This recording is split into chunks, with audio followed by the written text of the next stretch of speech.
que era desde o princípio, o que ouvimos, o que vimos com os nossos próprios olhos, o que contemplamos e as nossas mãos apalparam a respeito o verbo da vida. E a vida se manifestou, e nós a vimos, e dela damos testemunho, e anunciamos a vocês a vida eterna, que estava com o Pai e nos foi manifestada. O que vimos e ouvimos anunciamos também a vocês, para que vocês tenham comunhão conosco. Ora, a nossa comunhão é com o Pai e com seu Filho Jesus Cristo. E escrevemos essas coisas para que a nossa alegria seja completa. Amém? Pode se sentar.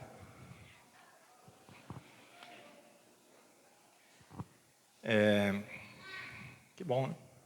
Poder meditarmos na palavra de Deus. Essa semana não é muito de praxe eu acompanhar essas novidades do Evangelho, né, dos nossos tempos.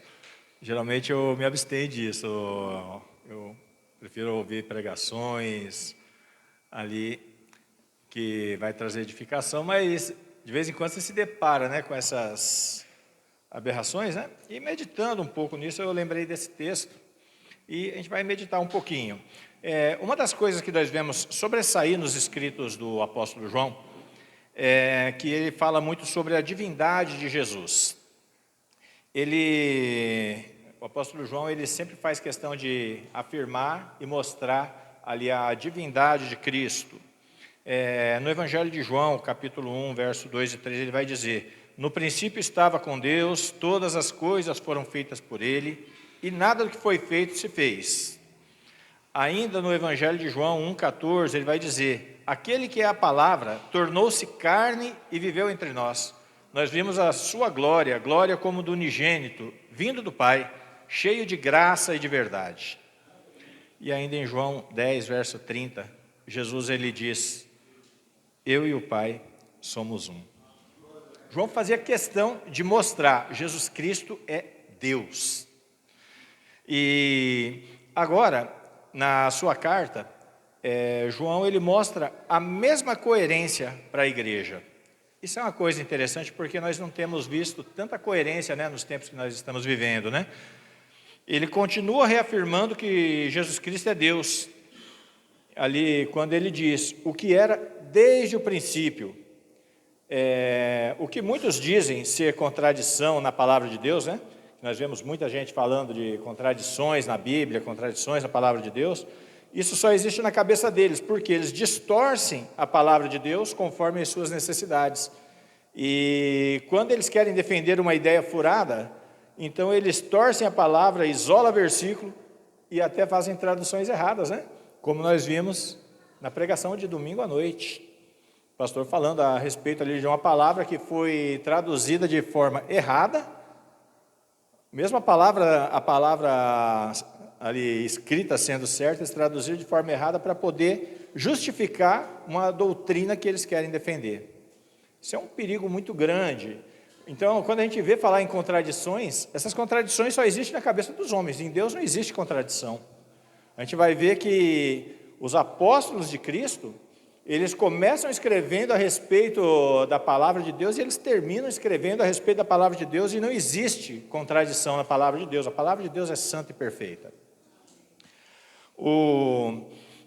Então, assim, mas veja que João, ele não muda ali o que ele já ensinou a respeito de Jesus. E isso é tão legal que, assim, ele vai falar a respeito ali dessa divindade de Jesus, e essa divindade de Jesus, ela só é conhecida por causa de misericórdia, porque nós vivemos num mundo caído, corrompido, perdido no pecado, e se Deus não quisesse, Ele não se manifestaria. Somente por causa da misericórdia de Deus, que Deus ele pega e envia seu Filho, agora como homem, para poder o mundo caído saber que existe um Deus e que Ele é misericordioso. Jesus Cristo, Ele é ali a expressão da misericórdia de Deus, a expressão de que existe um Deus amoroso que olha para homens que não merecem e os resgata. O Evangelho ele fala sobre isso. A mensagem do Evangelho é justamente Deus vindo de encontro ao homem pecador, sem merecimento, e o levando de volta à sua presença. E isso é maravilhoso, né? Porque se Deus não fizesse isso, estaríamos até hoje todos afastados, caminhando nossas vidas, assim como a irmã Sandra falou, né? Indo lá para escutar a musiquinha e voltando triste para casa. Mas graças a Deus, um dia Ele olhou com misericórdia para mim e para a sua vida e nos trouxe. E isso tudo é por causa de Jesus. Essa é a manifestação de Deus, a manifestação do amor de Deus, ela está diretamente ligada ao Evangelho que é pregado pelos apóstolos de Deus. João, ele vai dizer ali a respeito do que ele já tinha ensinado. Ele vai falar: Jesus Cristo continua sendo Deus, com a mesma essência do Pai, divino, santo, poderoso, misericordioso e justo. Isso são atributos que não mudam nem em Deus e nem em Cristo. E João faz questão de mostrar, é esse que resgatou você do pecado. E ainda mais, ele vai dizer isso desde o princípio. Porque teve uma época que Jesus Cristo ele passa a existir, mas antes disso, existir como homem, né? Mas como Deus, Cristo sempre existiu e sempre com todas essas características sobressaindo ali de forma maravilhosa, porque isso é inerente a Ele. Agora, João ele continua dizendo, a respeito de Cristo, Ele é tudo isso, mas ele vai falar, e o que nós temos ouvido, através dos ensinamentos que eles receberam de Jesus, Jesus era testemunho ocular, João era testemunho ocular de Jesus, né? Nós recebemos esses ensinamentos de Jesus, isso que nós estamos ensinando não é invenção da nossa cabeça, mas nós aprendemos diretamente do Senhor. Nós temos visto através dos nossos olhos, nós fomos testemunhas oculares, nós vimos Jesus não somente ensinar, mas operar sinais de prodígios e maravilhas, né? Quando começa o ministério de Jesus, os sinais são ali, é como se fosse uma explosão de sinais ali, e o reino de Deus ele é anunciado, e João fala, nós vimos isso, nós éramos testemunhas dessas coisas. E ele ainda fala, nós contemplamos. Quando eu fui olhar aqui, esse contemplar, muitas vezes a gente pode pensar, ele viu de novo, né? Mas na verdade, esse contemplar aqui, ele está ligado ali à questão espiritual, que Deus concede aos seus servos a compreensão de que as Escrituras estavam se cumprindo. Não é somente uma pessoa que assiste a um espetáculo e não sabe o que está acontecendo, né? Como o pastor fala aqui do jogo de beisebol, eu sou de futebol americano, eu sei o que está acontecendo, mas eu não sei o que está acontecendo. Eu sei porque eu estou vendo, mas eu não sei porque eu não conheço. Aqui, João ele está falando, olha, nós contemplamos, nós tivemos o discernimento porque nós fomos chamados por Deus para isso e Deus nos abriu os nossos olhos para que quando nós víssemos essas coisas, nós contemplássemos que o cumprimento da palavra de Deus estava se acontecendo. Esse é o Cristo de Deus. Amém? Essa carta, ela, diferente de muitas outras, né? Ela não apresenta sinais de perseguição, né? Parece que João estava vivendo numa época bem tranquila, né? Parece Vilhena, em relação a perseguições. É tranquilinha, cidadezinha tranquila ali, o evangelho estava ali meio sossegado, né? E a igreja ela não sofria ali perigo de violência que vinha de fora, né?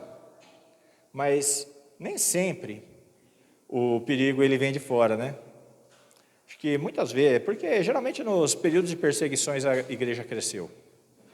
Nos períodos de maiores perseguição, de maiores atrocidades contra a igreja de Deus, mais a igreja cresceu. Foi através do sangue dos santos que a semente ela foi sendo ali regada e Deus foi dando crescimento. Agora, João está lidando aqui com um risco que a igreja ela corre agora vindo de dentro. Não era mais risco de ser perseguida, de perseguição, e sim de sedução. A igreja estava sendo seduzida a novos ensinos. E Jesus ele tinha antecipado isso, lá em Mateus 24, verso 11, ele diz: levantar-se-ão muitos falsos profetas e enganarão a muitos. Paulo ainda advertiu os dirigentes da igreja de Éfeso, quando ele se despediu lá em Atos 20, 29 e 30, ele vai dizer: eu sei que depois da minha partida, entre vós penetrarão lobos ferozes, que não pouparão o rebanho, e que dentre vós mesmos se levantarão homens, falando coisas pervertidas para arrastar-vos os discípulos atrás deles. Os servos de Deus já tinham essa compreensão, eles já sabiam que isso ia acontecer, e muitas vezes a igreja fica preocupada com a perseguição que vem de fora, né? Nós estamos vivendo esse tempo onde nós ficamos preocupados com as movimentações das peças da lei, né, que pode prejudicar a igreja, mas muitas vezes não nos preocupamos com a sedução que tem adentrado a porta de muitas igrejas e tem arrebatado muita gente. Esse perigo eu creio que é pior, porque ele não tem cara de perigo, né? Ele não tem cara de atrocidade. Então, o perigo que João procura combater, ele não vinha de estranhos que queriam destruir a fé cristã, mas sim de homens que pensavam que estavam aperfeiçoando a igreja. Você já viu alguma coisa parecida? Eles desejavam tornar o cristianismo intelectualmente respeitável. Nossa, como a gente vê as pessoas falando, né? Nossa, mas esse cristianismo é muito radical. O cristão ele é muito defasado, né? O mundo já evoluiu e vocês ainda estão com esse livro ali de 2000 anos atrás, e se for para o antigo é mais ainda, né? Vocês ainda estão presos a isso aí, a sociedade evoluiu, vocês estão atrasados, né? Só que você pega o livro de 5.000 anos atrás e ele mostra as mesmas verdades que assolou a sociedade daquela época e que assola hoje. Ele aponta o mesmo problema dos homens daquela época e dos homens da nossa época: pecado. É o livro mais atual, o livro que mais pode confrontar o sistema caído que rege esse mundo. Então, a gente vê que eles tentam fazer o cristianismo dar a mão para a filosofia e os pensamentos modernos, né? Isso tem acontecido, os homens têm tentado ali tornar o cristianismo mais palatável. Pregações que confrontam pecado, pregações que vai mostrar o erro da igreja, pregações que vai apontar o pecado da sociedade caída, hoje elas são rejeitadas. E temos visto igrejas abrindo as portas para essa atitude, sendo minadas por dentro. Infelizmente, muitas vezes não pelos movimentos que acontecem lá fora, mas pelos movimentos que acontecem dentro da igreja. Eles têm aberto suas portas ali e trazendo ali elementos ali para poder aperfeiçoar o evangelho de Cristo, como se Deus não soubesse o que é bom para a sua igreja, né? Interessante que a igreja é de Deus e como se Deus não soubesse o que é bom para ela, né? Então, João naquele momento ele está combatendo o gnosticismo, né? Que diz que toda matéria é má e o espírito é bom. Então, sendo assim, eles diziam que Cristo, ele não havia encarnado, mas somente ele tinha uma aparência humana, né? E também o conhecido ensino ali do docetismo, né, que ele nega as verdades centrais do Evangelho, como morte e ressurreição de Cristo. Porque se Cristo não tem um corpo, logo ele não morreu, né? Se você parar para pensar, e olha que isso eu já escutei, eu não vi falar, isso eu já escutei, eu contemplei. E infelizmente Deus deu ali, quando a gente fala que Deus testemunha ali para que você chegue à compreensão, não precisa nem muita compreensão ali, você já vê que é do diabo mesmo. Ali pessoas ali falando, não, mas um Deus que manda o filho dele para morrer numa cruz, isso é Deus? Pessoas questionando a sabedoria de Deus, que Paulo diz que estava guardada desde os tempos eternos, né? E que foi manifestada no dia ali dos discípulos. As pessoas questionam. Mas eles colocam coisas que são aceitas pela sociedade do tempo que nós vivemos. Quando você fala do evangelho da cruz, aonde o Filho de Deus, ele se humilha, ele é chicoteado num tronco, ele é coroado com a coroa de espinho, tem sua cabeça toda rasgada por espinhos, ele é chicoteado carregando uma cruz cheia de farpas em cima já do seu corpo todo rasgado. Não, isso choca muito, isso não é legal para a nossa sociedade. Legal é um Cristo, esse evangelho aqui está mais legal, que esse aqui, Cristo não tem um corpo, então ele não sofreu. E essa muitas vezes é a mensagem que os homens têm buscado para si, a mensagem que agrada seus olhos, que acalenta seus corações. Só que o grande problema de tentar fazer o cristianismo dar a mão com esses pensamentos humanos é que a mensagem desse mundo, ela vai ser essa. Você não precisa ser tão radical, né, em relação ao mundo. Você pode adequar o seu evangelho com aquilo que a ciência ou a filosofia, ou até mesmo as correntes de pensamento da atualidade estão ensinando. O problema é que quando isso acontece, você tira justamente os elementos do evangelho, que é o poder de Deus para a salvação de todo aquele que crê. De forma sutil, aqueles que têm se levantado no meio das igrejas e adequado o evangelho às necessidades humanas, eles não estão fazendo nada mais do que tirando o poder de Deus que salva o homem dessa miséria do pecado. E a sociedade que nós vivemos tem batido palma para isso. E aí eles falam, não, essa mensagem não. Quando Jesus fala para aquele povo, depois de os ter alimentado, necessário vocês comer minha carne, fala, não, esse discurso não, Jesus, esse discurso aí é difícil de ouvir. Agora a gente vai lá para a cidade, lá ver se tem alguma novidade.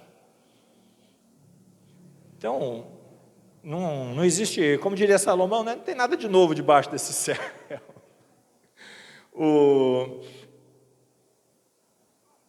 apóstolo João, na sua segunda carta, capítulo 1, versículo 7, ele diz, porque muitos enganadores têm saído pelo mundo afora, os quais não confessam Jesus ter vindo em carne. Assim é o enganador e o anticristo. A mensagem do evangelho é que Cristo veio em carne, padeceu a justiça de Deus que era para cair sobre você. E depois que a justiça de Deus caísse sobre você com todo o peso, Deus ainda te pegaria e lançaria no inferno, porque nós não passamos de cordeiros mancos, cegos e imundos. Porque Deus sempre requeriu o cordeiro perfeito. Todos os cordeiros da antiga aliança apontavam para Jesus. Ainda aqueles cordeiros imperfeitos mostravam, Deus aceita o cordeiro perfeito. E Deus enviou. Então, se essa ira que Jesus suportou, ela era para nós. E depois que tudo isso acontecesse, Deus ainda pegaria e te lançaria no inferno e estaria sendo, não sei nem 100%, 1 milhão de vezes justo e santo. Porque Ele estaria simplesmente mostrando que as nossas capacidades de satisfazer a justiça dele é zero. Nós não podemos satisfazer. Então, João, ele volta a dar testemunho, e ele vai dizer, nós não somente vimos e ouvimos, nós tocamos com respeito no verbo da vida. E João, ele diz que eles tocaram em Jesus, não somente no seu ministério terreno, mas depois do Cristo ressurreto, esse que eles disseram que era fantasma, Jesus Cristo aparece depois na presença de seus discípulos, e Tomé, ali totalmente incrédulo, Jesus fala, Tomé, toca aqui nas minhas chagas, coloca sua mão aqui do meu lado, para você ver que é real, sou eu. Jesus, ele come junto dos discípulos, e tudo isso apontando que tudo aquilo que aconteceu não era um delírio da cabeça dos discípulos, mas era Deus cumprindo a sua palavra, a qual prometia a redenção daqueles que crescem no seu Filho. E a encarnação de Jesus, ela é o alicerce da comunhão da igreja com Deus. Deus, antes da criação, ele era só espírito, né? e ele se faz carne para poder habitar no meio dos homens, para redimir o homem do pecado. E o homem que era só carne, que tinha um espírito pecaminoso que desagradava a Deus, morto espiritualmente para Deus, mesmo tendo um espírito, ainda estava morto para Deus. Jesus, através da sua morte e ressurreição, ele estabelece agora a comunhão daqueles que creem na sua obra com o Pai. E aqui o apóstolo mostra a importância da igreja continuar firme na sua fé. Aqui você vai começar a olhar qual que é a preocupação de João. Acho que João estaria muito mais tranquilo se a espada tivesse no seu pescoço do que falsos mestres entremeando a igreja de Cristo e trazendo falsos ensinamentos. Paulo, ele olhando para isso, ele diz lá em 1 Coríntios 15, 17, ele vai dizer: e se Cristo não ressuscitou, vã é vossa fé, e ainda permaneceis nos vossos pecados. Olha só, não, Cristo era só uma aparência, então ele não morreu. Se Cristo não morreu, então não existe mais nada. Volta tudo ao que começou, uma sociedade, uma humanidade caída, caminhando para a perdição, aonde vão se deparar com um Deus irado, 100% irado, com um homem pecador, no qual vai culminar na condenação eterna. É isso as novidades que eles tentam colocar no Evangelho de Cristo. É essa as tentativas e as investidas de muitos daqueles que têm saído até do meio de igrejas, né? Não digo a igreja verdadeira de Cristo, na igreja verdadeira de Cristo não existe isso, não estou falando de placas, estou falando de servos. Pessoas que, assim como a irmã Sandra falou, que foram alcançados por Deus, que têm viva a esperança no coração de que eles têm um Senhor que os resgatou, que eles vivem para esse Senhor e que um dia vão estar com Ele. Então, João ele está preocupado com isso. Não permito colocar nada no Evangelho de Cristo. E a convicção que o Evangelho dá é que uma vez que você creu em Cristo, você foi perdoado dos seus pecados. Isaías 43, 25 diz: eu mesmo, sou o que apago as tuas transgressões por amor de mim, e dos teus pecados não me lembro mais. É Deus que perdoa.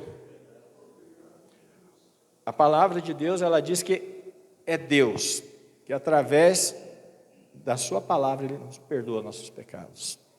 Ele restaura a comunhão. Romanos 5, verso 1 diz que justificados mediante a fé, porque você foi alcançado pelo Evangelho e creu em Cristo, nós temos paz com Deus por meio de nosso Senhor Jesus Cristo. E nos dá esperança, né? João 14, verso 13, que vai dizer: e quando eu for e vos tiver preparado lugar, virei de novo e vos levarei para mim, a fim de que onde eu esteja, estejais vós também. O Evangelho, ele resolve o problema do pecado, ele restaura a comunhão do homem com Deus, e ele nos promete vida eterna. Como eu já disse, o que nós vemos, a igreja ela não estava sofrendo as perseguições, mas estava sendo seduzida por ensinos diabólicos de homens usados pelo Senhor deles, né? Essa era a preocupação de João, e essa deve ser a nossa preocupação como servos de Deus no tempo que nós estamos vivendo, não somente da liderança da igreja. E você pode crer que a liderança da sua igreja ela se preocupa com isso. Mas de cada um de nós temos que conseguir discernir os ataques do inimigo. Hoje, eles são tão sutis quanto esses que eles tentavam colocar, mas qualquer coisa que for acrescentada ao Evangelho já torna ele falso. A gasolina de avião é pura, né? A gasolina que a gente coloca no nosso carro tem 28, 29, quase 50% de álcool e mais uns 30 de água, né? Aí você fala se é gasolina. Não, isso já não é mais gasolina. Gasolina é ela pura. O Evangelho de Cristo é isso aqui.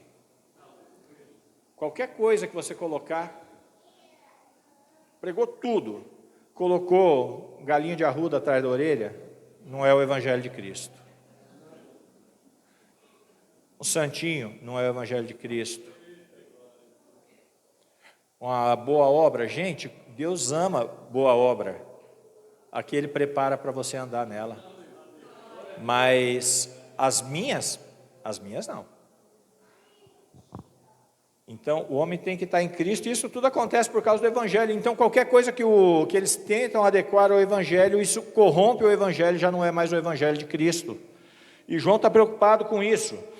E qualquer adequação à palavra de Deus, para fazer a igreja caminhar juntamente com o curso desse mundo, deve ser rejeitada pela igreja. Nós vivemos numa época onde muitas heresias têm sido divulgadas junto ao Evangelho. Algumas são descaradas, não precisa nem conhecer Bíblia para você ver que aquilo é laço mesmo, né? Mas outras são sutis e traiçoeiras e têm arrebatado muitos do Evangelho.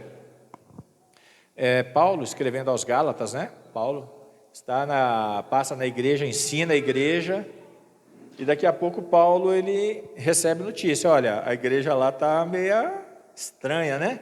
E Paulo escreve para aquela igreja.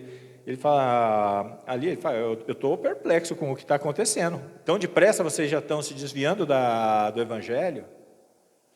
Mas Paulo, ele ainda escreve lá no capítulo 1, verso 8 e 9, ele diz: ainda que nós, ou mesmo um anjo vindo dos céus, vos pregue um evangelho diferente, que vai além do que nós já vos temos pregado, seja anátema. Assim como já dissemos, e agora repito, se alguém vos prega evangelho que vai além do que recebestes, seja anátema. Paulo, ele não olha somente para um anjo, porque tem gente que gosta de anjo, mas ele olha até mesmo para a possibilidade humana do apóstolo, nós mesmos. Ele sabia que ele não ia fazer. Paulo era um homem temente a Deus. Mas ele não se exime disso. Ele fala, olha, ainda que eu venha e vos anuncie algo diferente do que eu já ensinei, seja maldito, não aceite. Vocês já têm conhecimento da palavra de Deus, portanto, é sua responsabilidade saber discernir essas coisas. E a preocupação de João está em reafirmar para a igreja que é através do Evangelho e fé em Cristo que nós temos comunhão com Deus, comunhão com sua igreja e a vida, que é o próprio Jesus. Lá no verso 2 ele diz, e a vida se manifestou. Olha só, irmãos, só existe um jeito dessa comunhão, ela existir entre nós e Deus, entre nós e a igreja, é se a gente permanecer no Evangelho, a gente permanecer na palavra que foi ensinada. A manifestação da vida em uma criação que caminha para a morte, ela traz esperança para aqueles que creem nela. A igreja vive pela fé em Cristo. Paulo diz em Gálatas 2:20, logo já não sou eu mais quem vive, mas Cristo vive em mim. E esse viver que agora eu tenho na carne, eu vivo na fé do Filho de Deus, que me amou e a si mesmo se entregou por mim. Paulo, em nenhum dos seus ensinamentos, você vê ele falar, olha, eu consigo fazer alguma coisa que não seja por Cristo. E assim como nenhum dos apóstolos, eles dedicam a quem é de direito toda a glória. Ainda que nós façamos muito pelo reino de Deus, que é uma coisa que é só uma suposição, porque nós fazemos muito pouco pelo reino de Deus, mas ainda que fizéssemos, ainda assim toda a glória, ela é de Cristo, porque Jesus ele vai falar, depois que você fizer tudo, você serve inútil, né? Porque só fez o que foi pedido. Gente, às vezes a gente não está fazendo nem o que é pedido, a gente se omite dessas coisas, e muitas vezes por motivos egoístas, motivos que têm nos ali beneficiado a nós, e temos que ter cuidado com essas coisas, né? A nossa fé, ela está na promessa de Jesus, que nós estamos guardados em suas mãos. Jesus, no Evangelho de João 10, 28 e 30, ele diz, eu dou a vida eterna, jamais perecerão, ninguém arrebatará das minhas mãos. Aquilo que meu Pai me deu é maior do que tudo, e da mão de meu Pai ninguém pode arrebatar. Eu e o Pai somos um. O O convite que fica para nós nessa noite é continuarmos firmes. A palavra de Deus, ela sempre exorta a igreja a permanecer firme e fiel. Independente. Deus, ele não abre exceção. E eu vou te falar uma coisa. Não se assuste se Deus não estiver preocupado, muitas vezes, até com os nossos sofrimentos. Pedro diz que é através de muito sofrimento que importa nós entrarmos no reino de Deus. É pelo sofrimento que nós somos aperfeiçoados. Então, muitas vezes a pessoa fica fazendo drama ali, como se isso fosse comover o coração de Deus, e Deus, ele é misericordioso, muitas vezes ele alivia a mão, ele coloca a mão um pouquinho em cima para aliviar ali, mas depois ele fala, mas ele precisa ser trabalhado, né? Então, tira a mão Mas acho que a preocupação maior de Deus é se nós estamos nos parecendo com Jesus. Acho que a preocupação maior de Deus é se nós estamos guardando aqui, o evangelho que nos alcançou. Porque Deus, ele nos alcançou com o evangelho puro. Ele nos alcançou com o evangelho que consegue derrubar as escamas dos nossos olhos, e isso é por causa da misericórdia de Deus. E pelo poder desse evangelho é que cada um de nós está aqui. Mas agora, uma vez que as escamas foram tiradas, uma vez que fomos trazidos para a presença de Deus, cabe a nós sermos prudentes ali, ao ponto de olharmos para tudo que está vindo, toda a onda de informação que nós estamos vendo, quer seja por pregações, quer seja por redes sociais, quer seja por meio da mídia, por meio das leis que o governo está tentando impor ali sobre a igreja, e vem muitas. Deus, ele tem um povo, e o povo de Deus já passou por isso em outros tempos. Foram perseguidos pelos estados, foram mortos pelos estados, e ainda assim continuaram fiéis. E quando eu meditava nisso, eu lembrei do que Jesus disse para a igreja de Esmirna, né? Ele diz: não temas o que há de padecer, eis que o diabo está para lançar algum de vós na prisão, para que sejais provados, e tereis tribulação de 10 dias. Ser fiel até a morte, e dar-te-ei a coroa da vida. Às vezes a gente olha para o que o povo diz nos tempos que nós estamos vivendo, e eles falam: não, mas Deus não quer isso para você. Deus não vai permitir que você, servo de Deus, passe por isso, que você sofra. Interessante que Jesus está falando para uma igreja. O diabo, ele vai lançar algum de vós na prisão para ser provado,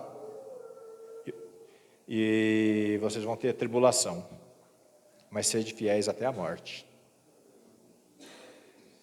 O que Jesus está falando para aquela igreja é que, além das provações, vai ter alguns que vão sucumbir. O corpo. E aí vai de encontro àquilo que Jesus falou. Por que temer aquele que pode matar o corpo e não sabe o que fazer com a alma? O homem só tem poder até aqui. Mas o que a palavra de Deus ela diz é fidelidade até o fim. Existe uma exigência para nós como servos de Deus, é fidelidade até o fim. E a coroa, ela vem depois de tudo cumprido.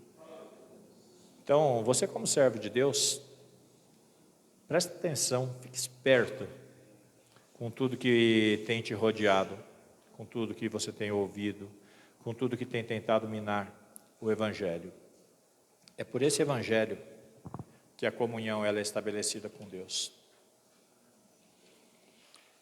Essa fidelidade, ela precisa estar não somente no nosso proceder, no nosso dia a dia, mas ela precisa estar principalmente ligada na nossa mente.